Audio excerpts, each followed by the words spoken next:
For the first time since 2019, Star Wars is here for the holidays. What are you in for? However, with the Skeleton Crew show seemingly detached from much of what's come before, two of the biggest questions going into it are what's going to happen and how much will it feel like Star Wars? I need you to take the controls. Okay. So jump into your starfighters and buckle up as we unravel what we know about the show's plot, as well as some clues that not everything is as it seems. A crew of murderous pirates is coming. Before we jump in, remember to leave a thumbs up if you enjoyed today's video, and don't forget to subscribe to the channel if you'd like to catch more. Alright, now with all that out of the way, let's get into the enigma that is the Skeleton Crew show. Be warned of booby traps. Pirates and mountains where none dare to go. If you hear this, don't give up, no matter what. Okay, taking a deep breath as we move away from the tried and trusted stories of Star Wars past, where we typically see someone discovering their abilities in the Force, thus unlocking the door to them becoming a Jedi, or your typical conflict between the Empire and the Rebels, Rebellions are built on hope.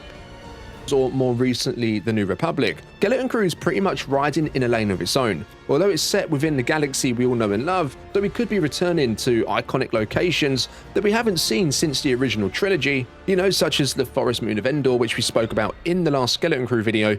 This time around, there's a whole bunch of new characters embarking on their own journey away from the galaxy's wider conflicts. At least that's how it seems at the moment, and we'll talk about that a little bit more later. Yeah, we've had stories away from the big players before, like with Andor, and we've left the timeline completely with the Acolyte. This time it's a little different. Dare I say it, is this the story we've been waiting for? Now, the show itself is said to tell the story of 4 children who, after making a discovery on their home planet, end up lost in space on an adventure to find their way home. The fact it's set within the New Republic timeline actually tells us a lot in regards to what we're walking into. It's an extremely volatile period in the Star Wars universe. As old Ben once told us, For over 1,000 generations, the Jedi Knights were the guardians of peace and justice in the Old Republic. and from when the Skeleton Crew show is set, that came to an end over 30 years ago with Order 66. Execute Order 66. The Empires then rose into power, then they were eventually defeated by Luke and the Rebellion, and thus, around 5 to 10 years ago, the New Republic was formed. However, this time without the Jedi Order behind them. So they're pretty small scale at this point in terms of what they had compared to the Empire, and they haven't really got the resources to police the galaxy. So you've got this vast vacuum of space, which is currently unoccupied, and some of which is being taken by pirates, which is a big focus of this show. It was also teased with their attack on Navarro in The Mandalorian Season 3. Anyways, looking through the trailers, interviews, and the influences they're pulling from, we can gather quite a bit for what's to come. We've got a group of kids led by Wim, and I'm not sure how well they all actually know one another come the start of the show, as it seems there's a bit of an introduction with Wim and Fern, looking like they've both gotten into trouble at school. We see them sitting outside what I presume is their head teacher's office, where they likely discover their similar interests. Now, this is Star Wars, and with the show kind of leaning on that Stranger Things vibe, which is pretty bizarre if I'm honest, because Stranger Things has lent on Star Wars with some of what's in there. But yeah, it's almost a given we're going to find out one of these kids is Force sensitive at some point. You're a Jedi. It'll probably be hinted at throughout the show and then shown to us right at the end when it's time to save the day. It feels like the adventure's really going to begin once they discover whatever is buried in the woods on their home planet.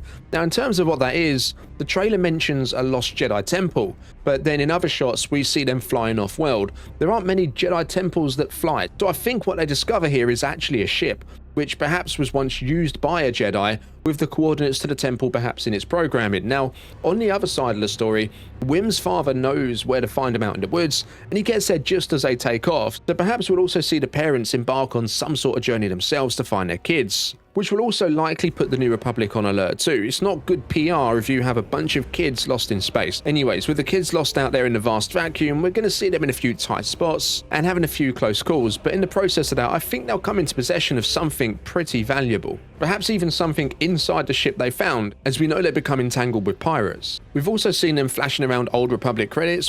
Whoa, where'd you two find an Old Republic credit?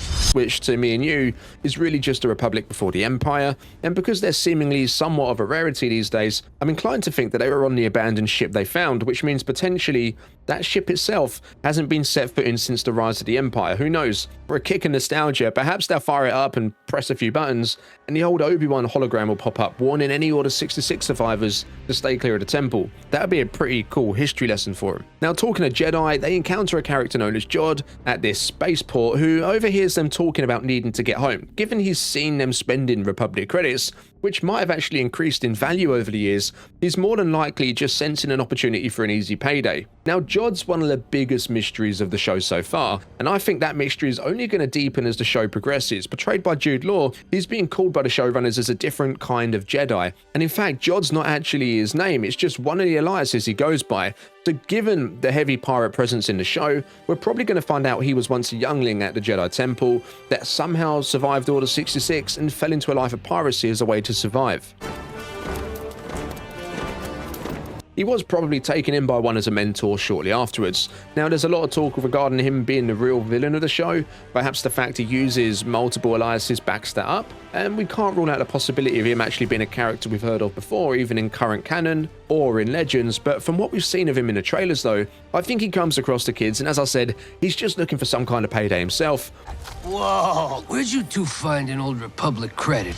But in the process actually ends up taking to him and generally wants to help him out, possibly getting himself in trouble too. But throughout the show, I still think they'll have us questioning whether he'll turn his back on him at the last minute. Anyways, I think what's being set up here is essentially a treasure hunt across the galaxy. We'll see the kids accidentally thrown into an adventure in which they come across something coveted by the pirates, or what's more likely, they find something like a map or a key that in turn leads them to some kind of treasure. After all, the pirates come into it somewhere along the way, and they'd need a reason to stick around rather than just being something the kids encounter in the process. Initially, I was thinking what they could be after is something that would grant them some kind of power rather than an actual treasure, but seeing the final clip of the second trailer, where the kids, along with Jude Law's character Jod, are standing in a room full of gold, it leads me to think it could be something more along the physical treasure kind of line. But we've also got that strange looking skull in the middle of the room, so perhaps there's some type of power to be found too. Now, in regard to how it all connects to the larger story, and for them to place it in the same part of the timeline as the other Star Wars shows like The Mandalorian, you'd have to say it probably will somewhere, despite it not seeming to on the surface. Right now, the galaxy, well, more so the core worlds, are enjoying a time of relative peace with the war finally over. All these people working together to make something better.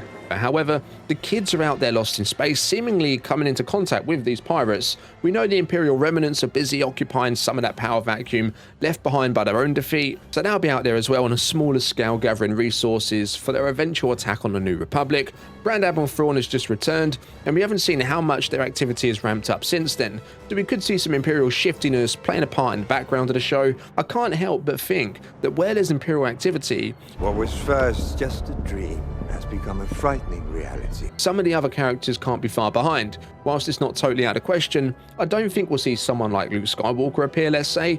Although, with that being said, if there's a Jedi or perhaps a dark side Force user running around in Jod, that would certainly pique Luke's interest, so it can't totally be ruled out. But I think it's more than likely to be Carson Teva, if anyone that shows up. He's been in every single one of these shows set in this part of the timeline, and with X-Wing seen in the trailer, it makes it all the more likely. And going back to what we said earlier, once these kids go missing, I think the first port of call for any parent would be to contact the New Republic for help. And you know, it doesn't all have to be about characters, as with a previously released image showing Jod investigating ruins written in an early language of the Sith, the same that was seen with Ahsoka on Peridia, the show looks like it's also going to be giving us plenty of them thematic connections as well. Yeah, it's very much telling the story of a group of kids off on an adventure similar to the Goonies or Stranger Things, with them stumbling across what looks to be an old ship, potentially with ties to the Jedi, probably not used since the events of Order 66, and this leads them to becoming lost in space, ending up on this crazy journey home where they also encounter Jod, who, as mentioned earlier, is supposed to be a new kind of Jedi. Now, we've seen Jedi turn to the dark side, we've seen them become mercenaries, now it seems we meet one that's turned to a life of piracy. With the show set within the New Republic era, it's totally possible it will connect in some way to the other shows like Mando, like Ahsoka, and perhaps they could surprise us and actually have it tie in heavily with the Book of Boba Fett. It's said the show largely takes place on the outskirts of the galaxy, and if that's the case, I wonder how close they're actually going to physically get to Peridia, where Ahsoka and Sabine are stuck. There's a chance we could see something there, but the most likely direct connection, I think, will come from the New Republic themselves. We've seen the pirates pop up on Carson Teva's radar before, where he had the Mandalorians go to the aid of Grief Karga on Navarro. I just came to tell you your friend is in danger. and I thought you should know. And let's not forget, Din's working for the New Republic too now, right? So if they wanted to, the option's there to really have it tie in heavily to what's come before. So yeah, the vibe I get from this show pretty much lines up perfectly, if I'm honest, with how it's being marketed, in that it's a fun coming-of-age adventure targeted at a younger audience, but also enjoyable for the adults, especially if you like the Amblin-style projects of the 80s, and more recently, shows like Stranger Things. I'm a little torn on whether it should connect too heavily with The Mandalorian or Ahsoka, and let's be honest, it's bound to in some way, otherwise why didn't they stick it in any other part of the timeline? They could have had it, let's say, 100 years after episode 9 if they wanted to stay clear of all that. They're building up a really exciting story on Peridia and back in the main galaxy with the Thrawn stuff, but at the same time, I like the idea of the story getting away from the galaxy's bigger events for a while. But you had that with the first season of The Mandalorian, and that's what helped it feel so new and special, in that it wasn't like anything we had before. So do you think the show's going to connect with The Mandalorian and the other shows set during this time, or will it purely be its separate adventure, just set in the New Republic era as a way to show us a little bit more about what it's like? As always, drop your thoughts, theories, and wildest speculations down in the comments below. Don't forget to leave a thumbs up if you enjoyed today's video, and remember to subscribe to the channel if you'd like to catch more. I'll see you in the next one. May the Force be with you.